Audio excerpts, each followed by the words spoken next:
They made you question your own memory. They convinced you that your feelings were wrong. They isolated you from people who cared, and somehow you ended up apologizing to them. If this sounds familiar, you weren't dealing with someone who just had a bad day or communication issues. You were dealing with a narcissist using calculated psychological manipulation tactics that have been studied and documented for decades. Today, I'm exposing the exact dark psychology tricks narcissists use to control you, why they work so effectively, and most importantly, how to recognize them before you're in too deep. Because once you see these patterns, you can't unsee them, and that awareness might save you years of your life. Let's start with the most devastating tactic: gaslighting. This isn't just lying or disagreeing with you. Gaslighting is the systematic manipulation of your perception of reality to make you doubt your own memory, judgment, and sanity. Here's how it works. A narcissist will do or say something hurtful. You confront them about it, but instead of acknowledging what happened, they deny it completely. That never happened. You're imagining things. You're too sensitive. You're remembering it wrong. Psychology research shows that when someone confidently denies your reality repeatedly, your brain starts questioning itself. This is because humans are social creatures who rely on consensus to determine what's real. When someone you trust or care about insists that your version of events is false, your mind experiences cognitive dissonance. The narcissist knows this. They're not confused about what happened. They're strategically making you confused. Over time, this erodes your confidence in your own perception. You start second-guessing everything. Did that really happen the way I remember? Am I overreacting? Maybe I am too sensitive. This is the goal. Once you don't trust your own mind, you become completely dependent on the narcissist to tell you what's real. They become your reality filter. And once they control your sense of reality, they control you. The gaslighting often escalates gradually. First, small things, then bigger events, then entire relationships or periods of time. Before you know it, you can't remember what actually happened anymore because your memory has been so thoroughly undermined. You're living in a reality they constructed, not the one that actually exists. The second tactic is intermittent reinforcement, and this is why you can't just walk away even when you know you should. Narcissists don't treat you badly all the time. If they did, you'd leave. Instead, they alternate between cruelty and affection in unpredictable patterns.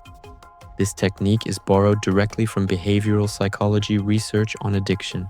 When rewards come unpredictably, they create stronger behavioral patterns than consistent rewards. Slot machines work on this principle.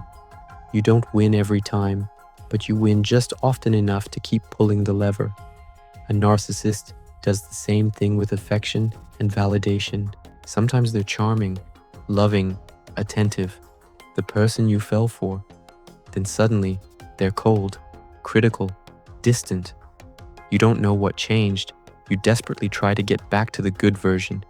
You analyze everything you did, trying to figure out what triggered the shift. But here's the truth. Nothing you did triggered it. The shift is deliberate. The narcissist is training you to work harder for their approval by making that approval scarce and unpredictable.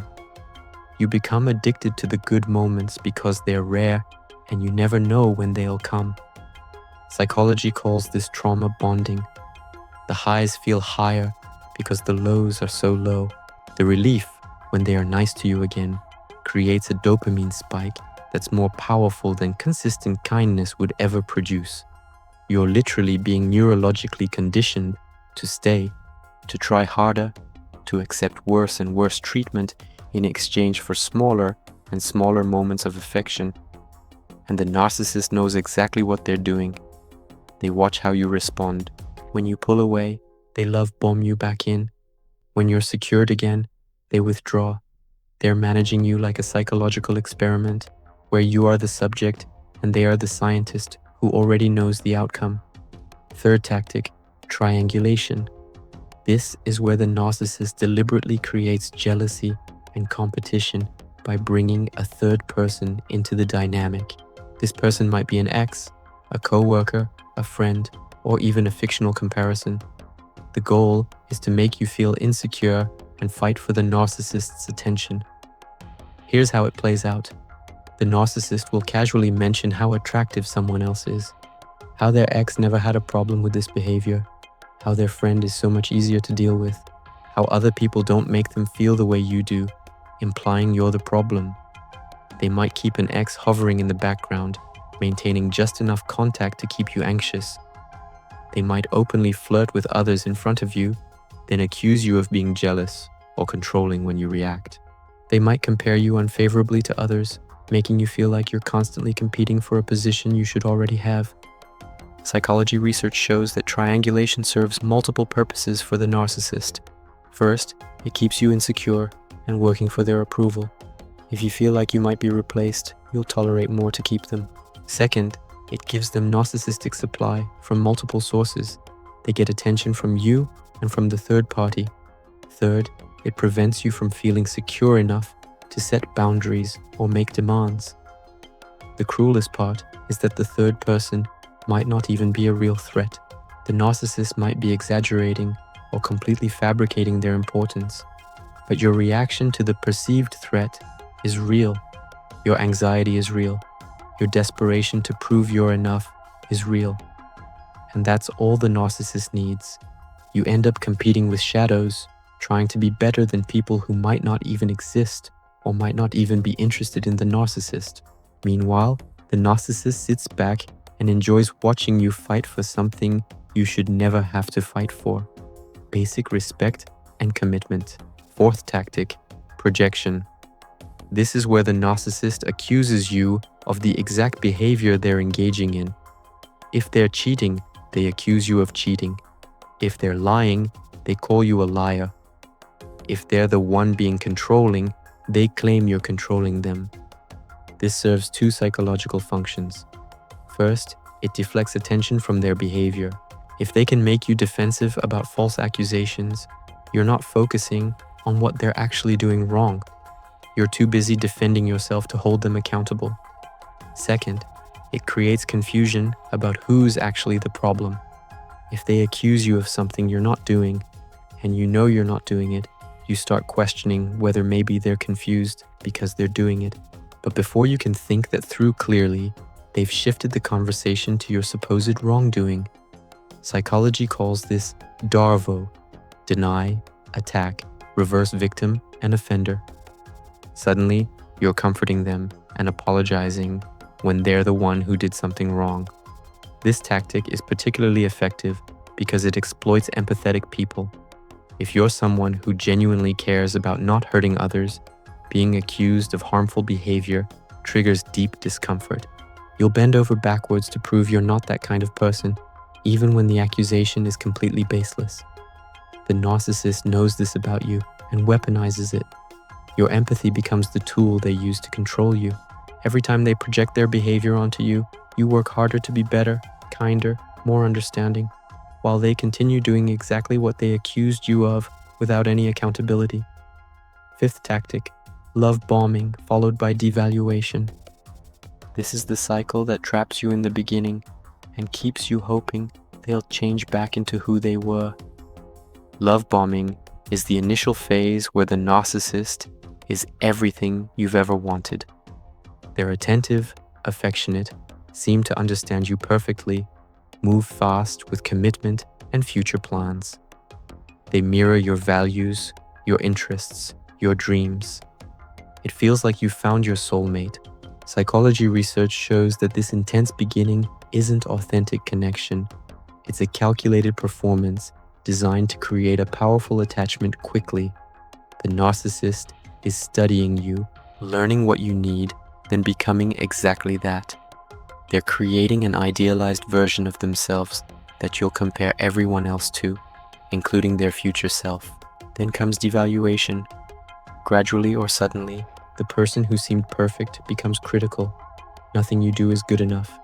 They're irritated by things they used to love about you. They withdraw affection.